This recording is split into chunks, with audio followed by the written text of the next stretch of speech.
Welcome to Wavemakers, the podcast where we dive into the stories of bold thinkers, trailblazers, and innovators who are making waves in their communities, industries, and beyond.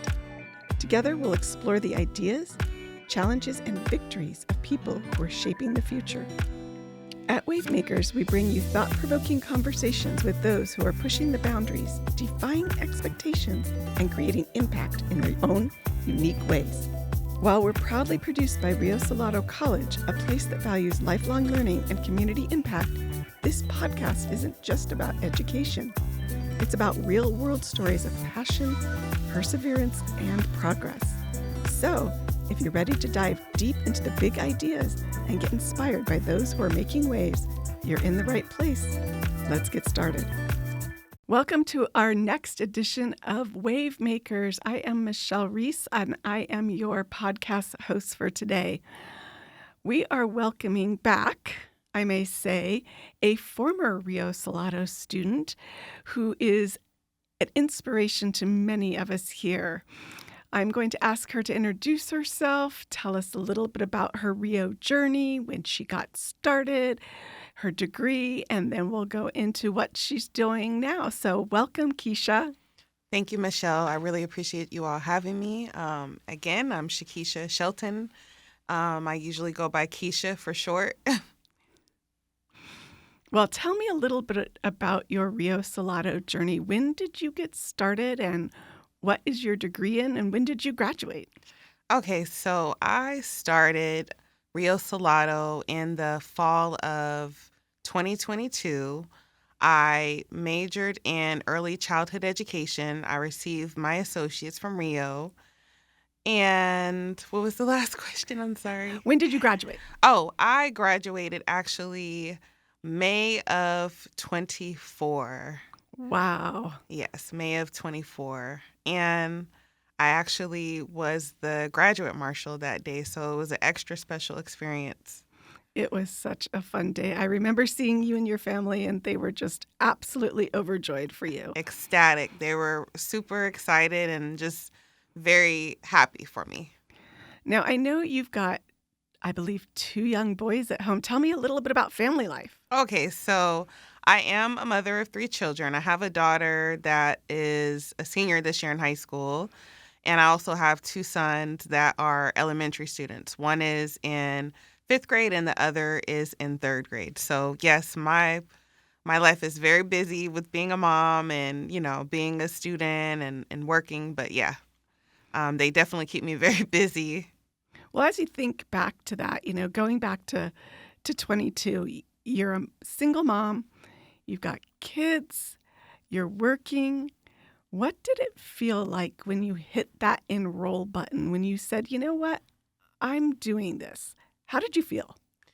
I was super excited. I was waiting until a few things behind the scenes in order for me to get enrolled. So every day I was just waiting until the moment was right. And when I finally was able to enroll, I just was very grateful. I was very grateful to be able to be enrolled back in school and just being able to embark upon a new journey, and not a little unsure of myself, but just being very optimistic about what the future held.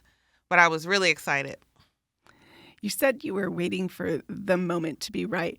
I imagine everything wasn't perfectly aligned. How did you feel walking into school knowing, maybe some things were left undone, or were you just ready to go? I was ready to go. It was a couple of months of waiting until I could get things in order, the way I needed them to be in order for me to get started my classes.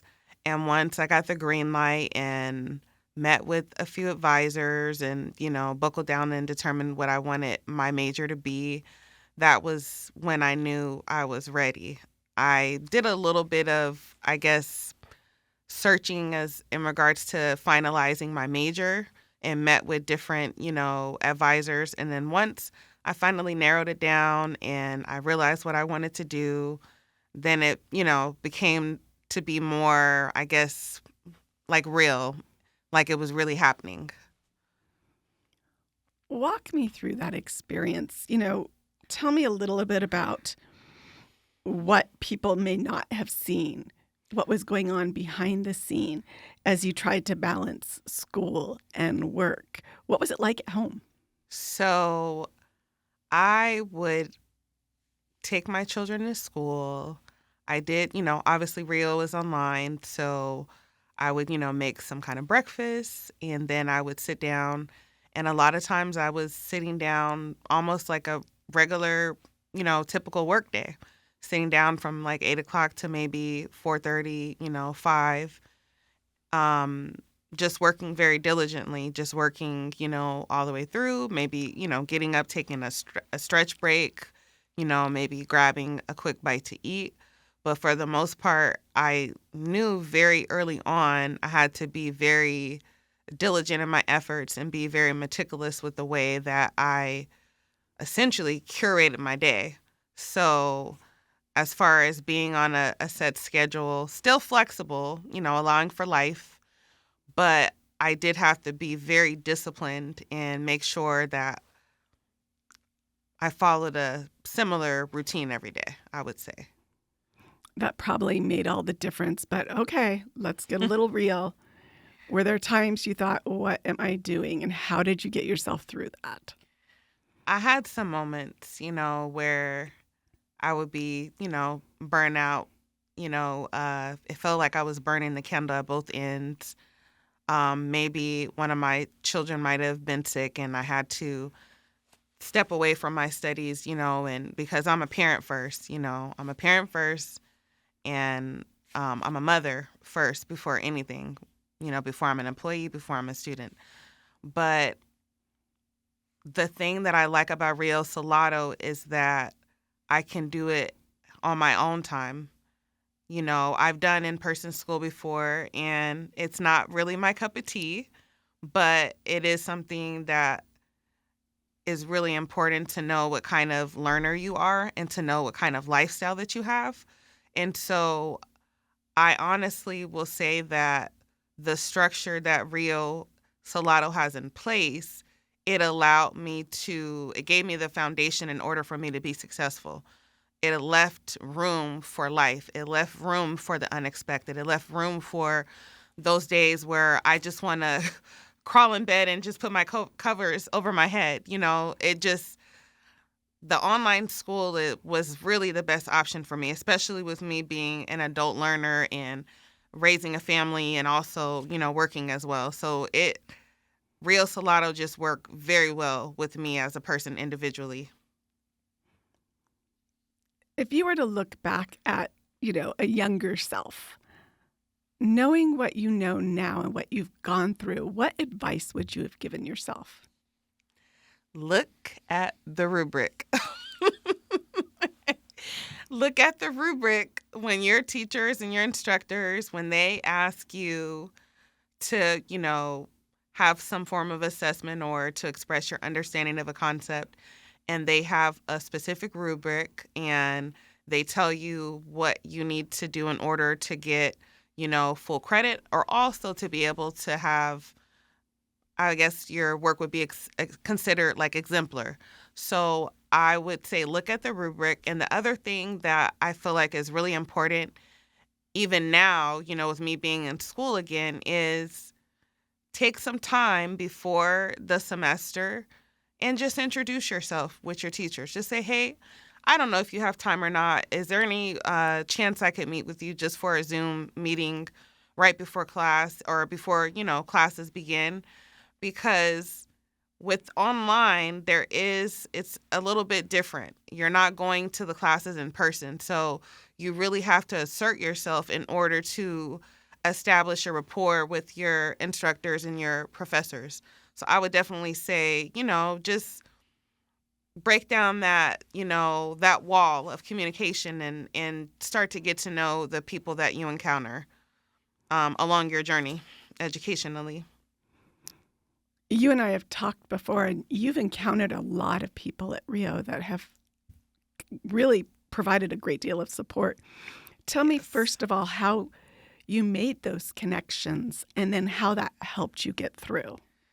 So I would say I started to become more present on campus. I would say that last semester, um, I decided to go ahead and take like an honors class, and that brought me on campus. So I was able to attend, I think it was the Phoenix Symphony or Symphony Orchestra. And I was able to meet, different staff members. And then there was like that last month and a half, and I was just coming on campus. And I know, like, because Rio Salado is online, I know that it's very seldom that you actually see, actual students in real life, in the flesh. And the staff and faculty members that I was able to interact with, they all were very welcoming to me. They greeted me, and I was coming almost like every day, going to the library, going to go eat in the cafe, or going to go sit in common areas or sitting outside, and even down to just meeting with some of the counselors that were there. But I would say just stepping away from the comforts of my home and just going on campus, it allowed them to put a name with the face, and so that was a really, really big deal. But yeah, I've met some amazing people that have been like super supportive and just cheering me on and motivating me, and it's been great. When you talk about that motivation, during those times that maybe you felt you lacked the motivation, what did you do to help get yourself through that? So one of the biggest things that I do even now is I time travel. I time travel to the future, and I have to put myself in that mindset, like, why are you doing this? What do you hope to achieve? So I think about being able to provide better for my children, being able to be an example to them. My children and I, we oftentimes in the evenings, we're doing homework together. We're sitting in the living room, we're sitting at different desks. I'm helping them. I'm working on homework. And so I think by me leading an example, they see like a sacrifice, but they also see the worth and the value of an education. So I look into the future and I see myself in the career that I want. I see myself eventually purchasing a home for my children. I see myself being able to have financial stability. And I also envision being able to pass down generational wealth to my children and, my future, lineage for my family. So I think you have to not get stuck in the now, but think about later on. It's very easy to, be like, oh, woe is me, or just to be, I would say maybe a little disillusioned that time, but you have to just keep focused with your goal is. Like, what is it that you're trying to achieve? Like, every day is not going to be, easy or sunshine and butterflies. You're going to have those days where you're crying. You're going to have those days where you're upset. You're going to have those days where nothing seems to be going right. But the one thing I can honestly say is that with life and it ever changing, the one thing that was consistent for me was being in school. That was my sense of normalcy. That was my center, being in school and logging onto the computer.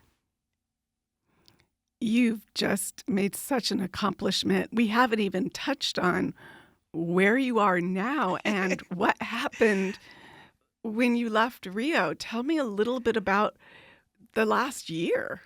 OMG. So yeah, it's definitely been a year. It doesn't even feel like it's been a year, but it has. So I am now studying at Arizona State University. I am majoring in justice studies, and I just added another major. I added a double major of mass communications and media studies. I was able to get into Barrett, the honors college. I have a almost 4.0, like 3.93 GPA. So I'm working on the 4.0 again. I did have a 4.0 when I graduated from Rio as well. So I'm just keeping up the momentum, and I'm taking some awesome classes right now. So things are going really great. You went to ASU with quite a goal in mind. Tell me, what did it take to get you there? Scholarships, advising.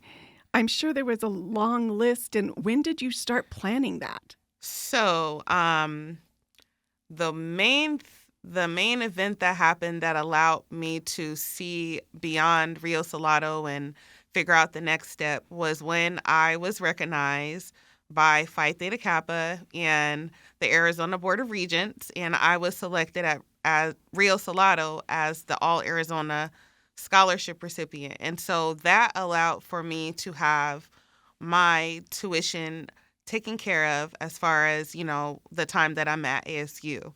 And I'm always applying for, grants and different scholarships, ones that I, am applicable for. So that has been definitely, helpful. But I was so grateful to have been recognized. When I saw the scholarship and I applied for it, I wasn't really sure if I had a chance or if I was going to get it. I just felt like it couldn't hurt just to at least try. And I was able to get it. I was actually leaving work one day, and Karen, she called me, and I wasn't able to talk when she initially called. And so when I got out of work, I was returning her phone call, and she basically told me the great news. And I'll never forget that day. Like, it just touched my heart, like, in so many ways. And I really appreciate Rio Salado for believing in me and seeing something that maybe I didn't see in myself. Oftentimes you can get, I guess, stuck in this habit of just, doing your classes, turning in your assignments, but sometimes we don't think outside the box of like possibilities, like what's after Rio Salado. And I hadn't really thought about it because, it's not easy, going to school without having some supports in place. And, the cost of living up here in the, area is definitely always increasing. And school costs money. It costs money to be able to pour into yourself academically and pour into yourself professionally. So I think that with having certain measures in place that make it a viable option for me to be able to go to school and feasible, it seems more attainable at that moment, having those supports in place. I do want to touch a little bit on what you said about those supports. We've had discussions. I know you've had the supports from Rio. You've also done a tremendous job resourcing the community for supports, and then in turn have really started mentoring others. Tell me a little bit about that. Okay, so I definitely owe much gratitude to Dress for Success Phoenix.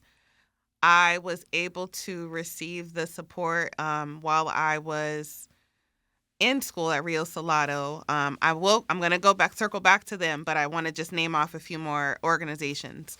I definitely want to thank the Women's Foundation for the State of Arizona, and I also would like to thank Live and Learn Arizona. But circling back to Dress for Success Phoenix, they were super helpful to me even before I got into Rio Salado.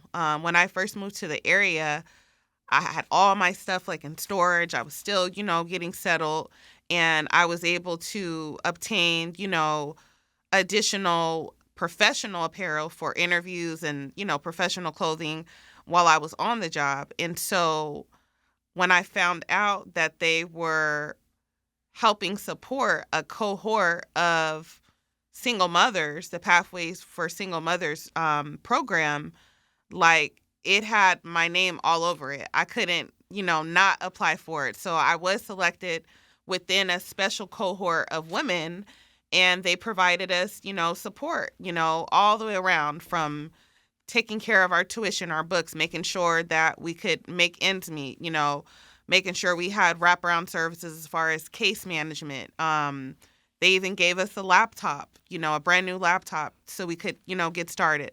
So I definitely I met other women that were in school. I met other women who had similar experiences as we were balancing motherhood and being adult students and also trying to work and also trying to maintain a household. And so they were just amazing, amazing. And with the support of the Women's Foundation for the State of Arizona, I had some really great opportunities. I was actually asked and invited to go and speak at a hearing at the state capitol. I was able to meet Representatives Matt Gress and Judy Schweibert, and I spoke on behalf of early childhood and just child care subsidies in support of that. So never before would I have imagined that with me being affiliated and associated with different organizations that I would have the platform to be able to speak in public and speak at a government legislative hearing. So then after I spoke at that hearing, I was invited back a few months later, the following year, and I believe it was Young Children's Day or something of that sort. And I was invited to go again and speak at a press conference in support of early childhood funding and early childhood education funding. So it has just been amazing. Like, I'm really grateful. And then also it's twofold. I'm a parent. I've been able to, and I still do receive help as far as the child care subsidies for my own, elementary age children, but also with me being an early childhood education, major and practitioner, that was just, it was like the marrying of two different, wonderful ideas. Like, it was important that I was there. It was very important that I was there. So I'm glad that I was able to advocate for early childhood education.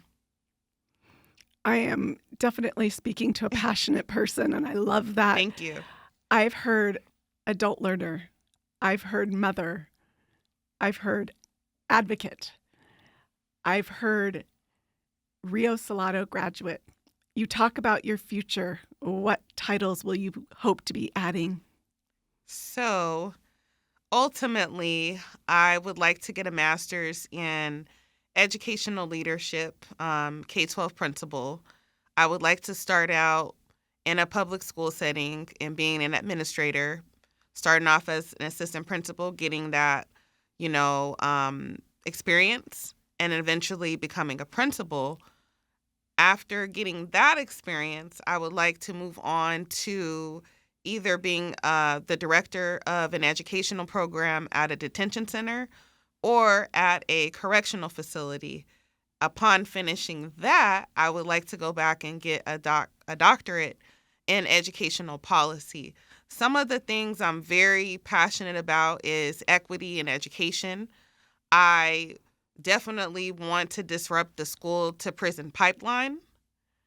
And I also would like to close the achievement gap for communities and students that are marginalized and underserved. So really, education is something that's very near and dear to my heart. And I know one of the biggest ways that you can create change is from the top. And so that is why I want to get into educational policy. So, every step is going to be a stepping stone. You have outlined it beautifully. Thank you. These are incredible goals. I have no doubt that you are going to reach them.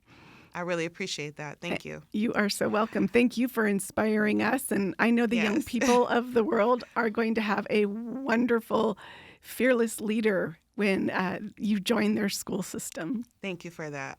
Thank you. Thank you for joining us today for our podcast. Please listen back at Wavemakers. And if you have any questions, you can find us at riosalado.edu. Thank you. Thank you so much for having me. Thank you, Kesha.